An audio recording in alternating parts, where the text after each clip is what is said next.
عندنا الآن مطبخ ألمنيوم أخضر صاج بشكل جميل جدا، عياشات زجاجية فرن ميكروويف، غرفات زجاجية مع الجورجيان، رخام صناعي،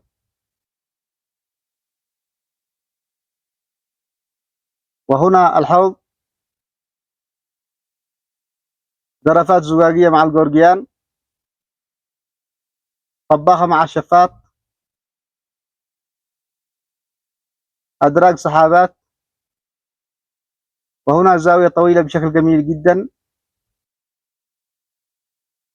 وهنا الثلاجة،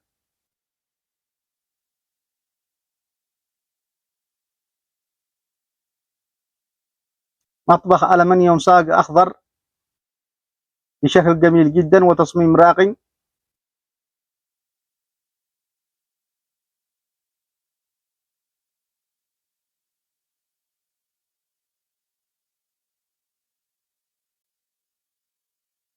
لا تنسوا الإعجاب بالفيديو والاشتراك بالقناة كدعم لنا لنشر المزيد من هذه الفيديوهات.